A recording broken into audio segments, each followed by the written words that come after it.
Hello there, YouTube. Good morning. It's been a while since I've made a video, but I don't know if you've noticed the world's been ending, and I happen to be one of those incredibly essential employees. So I just haven't really had time to make videos, nor really the desire and or will to make videos because I've just been pretty exhausted of dealing with people and all that other jazz. But I'm here now.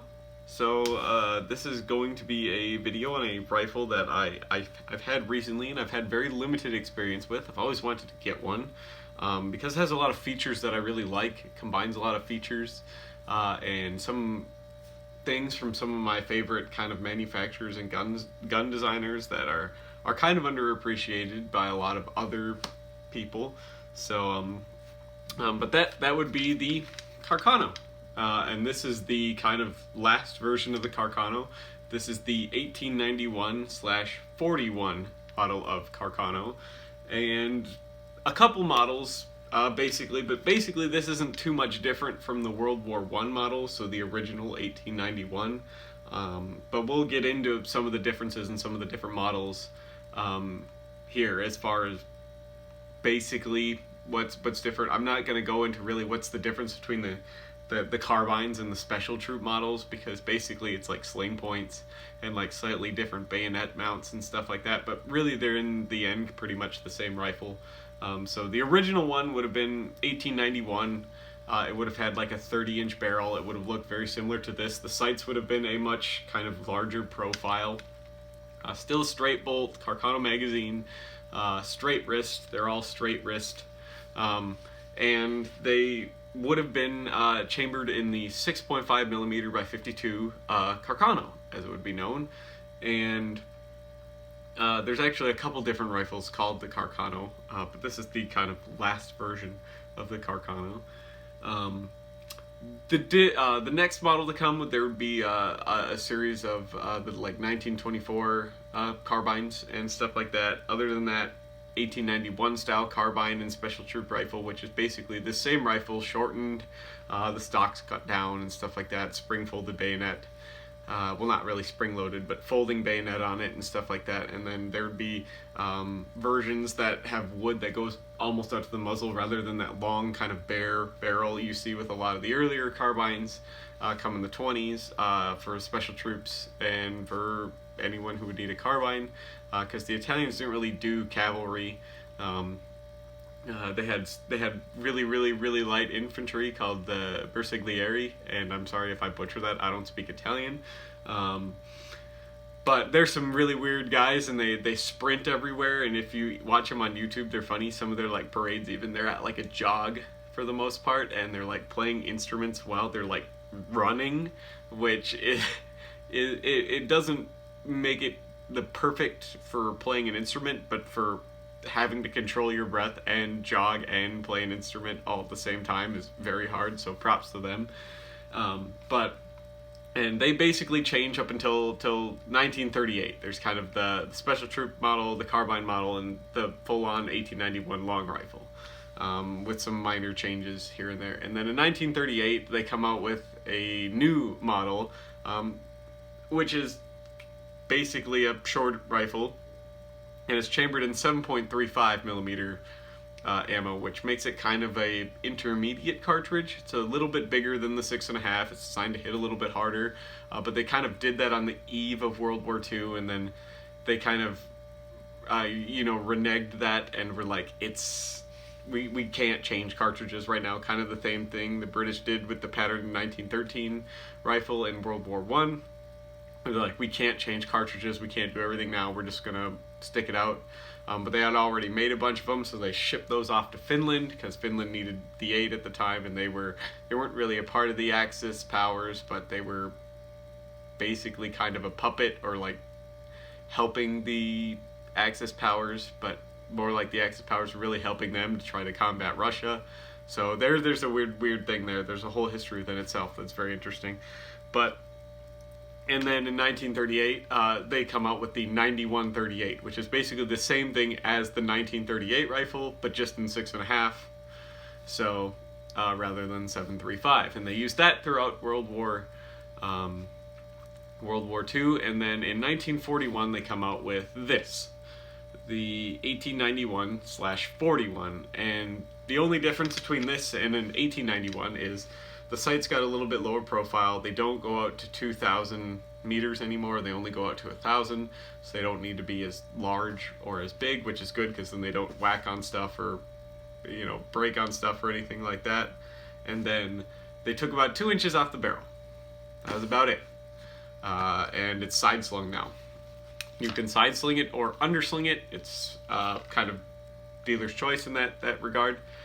This is actually a pretty rare model. This is one of the ones that snuck in with the 1938s in one of the shipments to Finland. Unfortunately, Finland got these rifles. There's maybe 100 of them, maybe 200 of them that they ever got. Of these that somehow snuck in one way or another, whether it be with the 1938 models or later when Italy kind of capitulated and changed sides and the Germans just grabbed everything they could and they sent it off to Finland, whatever they decided they couldn't use. And so this is one of those rifles that made it to Finland, and unfortunately, like, they couldn't use these because they didn't have ammo for the 6.5 ones. They only got ammo for the 7.35 ones. So they pressed these into service basically as like drill rifles because they couldn't use them on the front lines. They couldn't even really use them in rear lines because if you have no ammo at all, you can't use them. So basically they became drill rifles for like training basic weapon handling and stuff like that. So they're all in actually pretty good shape. This one's basically mint. No dings in the wood. There's some kind of oil marks obviously from storage. Like you can see up here where the oil has kind of bled through this pinhole and dyed the wood over the years. But other than that, it's basically mint. This rifle has really good intact bluing on it, I mean, for its age. And all the parts match, and the sights work really, really well. So the sights are very interesting. They're very open. Carcano sights are probably some of the most open sights I've ever seen, which makes them very easy to use at kind of close range and a little bit more difficult to use at longer range, but I bet with some training and knowing kind of what you're doing and how to line them up, you could easily make hits. The sights go out from about 200 meters to, which would be flipped all the way forward, and then all the way back would be 300 meters, and then they go all the way up to 1,000 at that position right there. That would be 1,000 meters, and the Carcano gets a lot of stigma for some reason, because it's a very cheap rifle. It has some neat features on it. The Mannlicher magazine. I'm just using the anglicized version. I know that's not how you pronounce Mannlicher. His name's actually Mannlicher. But here in America, that's what people know it as, so we're just going to go by with what they know it as. And most of my subscribers are American anyway, so we're just going to go with the Mannlicher magazine, which is a magazine I am a huge fan of. Under combat and under stress, it's a very, very easy magazine to use because it has no fine motor skills at all. When you get stressed, your fine motor skills kind of go out the window, and so you want to get rid of as much of that as possible. You want to do more whole hand motions. And the best way to describe fine motor skills versus gross motor skills is fine motor skills requires your fingers to work. You have to line stuff up, you have to use your fingers to push stuff, whereas gross motor control would be like your whole hand. And the Mannlicher magazine is very easy to use in the dark, when you're stressed, under just about any environment, because basically it's open bolt, find hole, and shove. You don't need to try to find a stripper clip guide. You don't need to try to find any of that stuff. So it's a very easy magazine system to use under stress. Other than that, this is kind of a combination of the Schlegelmilch bolt action system, as far as how the receiver is set up and how the bolt is set up, and a combination of the Carcano bolt system. It is a very simple bolt to manufacture. Italy designed it to be very easy to manufacture, so they didn't have a lot of the problems that a lot of other countries did during World War I, where their rifles were made in another country. This is by no means the best rifle, but they did make it be able to be made in Italy. So the bolt is removed by holding the trigger down, pops right out. It's basically only got a few parts. It's got the safety got the whole like bolt and like bolt handle and lugs and sleeve and stuff is all one piece, and then the firing pin and the cocking knob. That's about it. You don't get much simpler than that. The carcano is known for having a very kind of gritty, rough action. You could hear that, and that's because the extractor, not the extractor, the ejector runs in that groove, if you can see it there, that's kind of this milled out of the bolt, and that's what forces the ejector up and down, is that groove. So the ejector is always putting pressure on the bolt, and that's why you get that kind of gritty, kind of rough, and you always hear it, like, it's never a quiet, smooth action. It's always rough and draggy, but with enough oil, it works just fine.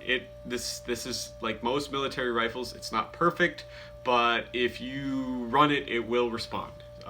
Don't be gentle with it. It'll work. So it'll run. It is a cock on open action, which actually tends to be something I don't really prefer.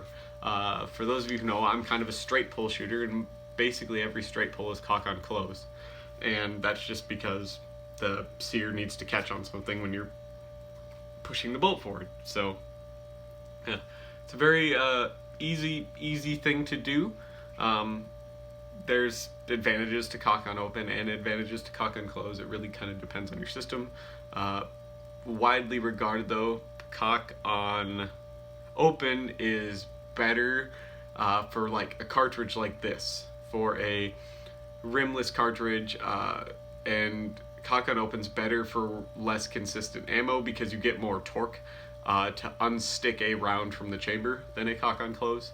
But cock on close is oftentimes regarded as being faster, but in the end, it really comes down to personal preference. There's really nothing that makes one better than the other nowadays. So, but neat rifle. I can't wait to shoot it. I am waiting for some clips to show up. I've got a bunch of different clips to try with these. So, and I say clips in the correct term because it is an end block clip. So, another cool thing, if you did not know about the carcano, is a feature that I like to look for in rifles is an ability to recock the rifle without opening the action. Okay, so that would be opening the action. Since this is that would mean the bolt is now detached. If there was something that went off in the chamber, the bolt would fly back. That is not something I like to have to deal with. If you get a hang fire with old ammo, and it's something that a lot of militaries actually kind of ingrained into soldiers. You do not want to open the action with a round that did not go off yet, because ammo was very inconsistent basically until the end of World War II. So there's a way, let's scooch a little closer here, that you can recock the bolt. So as you can see, the firing pin is dropped right now, like as we have just fired around, and there's a way to recock the bolt. Now you could either try to get your fingers around this little tiny cocking piece here and pull it back, which is doable, but you're gonna tear your fingernails off doing that. There's a simpler way to do it. You could put the safety on, which is this paddle right here. You push it forward and you rotate it up, okay, like that. So now the safety's on, and then you could pull back on the safety, and then you could just reset your safety like that. So now we are recocked, which means you're allowed to have a second strike on that primer and hopefully get the round to go off this time without needing to open the bolt. Because what happens if you have a delayed, primer or something like that, and you get your bolt to here and the round goes off? Well, you just broke your hand basically, and at least. And so that's a neat feature that I like to think, because it seems dumb and we really don't need to worry about it, and the chances of that happening are actually really small, even with old ammo. But it's a neat feature I like to look for on rifles, because it kind of gives me an idea of how well thought out the rifle is for the soldier. And so I think that's just a cool feature for that to have. You can decock the firing pin without needing to drop it or dry fire it by having the bolt in the up position and pull the trigger and rotate it down, and the firing pin will go down nice and gently and ease all your spring tension. If that is something you are indeed worried about, there's a lot of studies that say it doesn't really matter if you leave your actions cocked or not. So, but some people care about that sort of thing, so we'll do that. Straight wrist. Now, a lot of people have stuff against a straight wrist. A lot of you just, I think, have kind of bigger hands than a lot of other people. For me, I can still get a nice kind of, get it pretty deep and tight into my shoulder with a straight wrist, but I also have pretty small hands. So for me, it's not a big issue, but I see why it is for some people. And a straight wrist is actually kind of nicer for me than a lot of like Mauser 98 wrists, because their wrists are so thick that I actually can't like get my hand around them that well. So, but it comes down to personal preference again, basically. I love the 1941 model. Side slung is a thing. I prefer side slung to underslung, because if you're carrying the rifle around for long periods of your time, like you're doing most of the time in the military, this way you don't have anything digging into your back. Whereas this will dig into your back, it'll bump into your sides and stuff like that, a magazine hanging off. The bolt handle will do the same thing if it's underslung. You know, it'll kind of bump into you or catch on stuff, which you don't need. Side slung on a nice smooth side of the rifle is a good way to do that. And a lot of countries kind of thought the same thing, so I'm glad that they did that. So this is about this specific rifle now. It is a Turney manufactured rifle. It's not Turney though anymore. World War II, they switched to the codes by then. You probably can't see that with the glare, but it is a FAT rifle, so it's a fat rifle, which is Turney. Still, that's just their code for Turney, and it is made in 1942. They basically only made these from 1941 to 1943 during the war, and then they stopped. And I don't know if they probably manufactured some based off of parts after the war or kind of very, very late in the war. And these served basically up into the 70s with the Italian army and reserve units and stuff like that. And I believe they are still used in ceremonial purposes to some degree. I don't know if the 41 models are or not. I'm not a big super Italian military history buff, but I got this one because it's Finnish. And I like Finnish stuff, so technically this is a Finnish carcano. But it's a rare Finnish carcano in 6.5, even though it never participated in the Winter War, the Continuation War, or the Lapland War. It's still a Finnish accepted rifle. It's got Finnish markings, and it's got the SA on the sling there, and all that other good stuff. So it's nice. Cool piece of history. I like it. I can't wait to shoot it. I'd very much like to hear about your guys' carcanos, how yours shoot, what clips work the best, if you've had any good luck with the reproduction clips, because they are much cheaper than the original clips. And I got brass ones coming, I've got steel ones coming, I've got original ones that are steel coming, reproduction steel ones. I just would like to know how they work with yours. What ammo does yours like? I'm probably just going to run privy through mine most of the time because it's accessible, and I really don't want to get more dies and stuff to hand load for one rifle in this caliber, you know. So maybe someday if I get billions of dollars I'll do that, but or the YouTube money starts coming in a little bit heavier again, because it's died down a little, but I haven't made any videos, so I know that. But this one will get flagged because it has a gun on it. But hopefully you all like this video. You subscribe if you like this sort of thing. It's a gorgeous rifle. I hope to bring it to a video near you some point soon, once I get everything to make this thing up and run really nice, and we'll get my opinions on it and get some other people's opinions on it and everything else like that, and it should be hopefully a fun video once we can actually go out and shoot this this beautiful rifle here. So thank you so much for watching. Hopefully I will see you all in the next video, and hopefully you all leave me some of your stories and your feedback and all that other good stuff on your carcanos in the comments. I'd very much like to read about those. Thank you all for watching. Stay safe, stay healthy, stay clean, all that other good jazz, you know. Keep buying ammo, spend your stimulus checks on guns and whatnot, because that'll kind of freak the government out a little bit. And see you all in the future. Bye.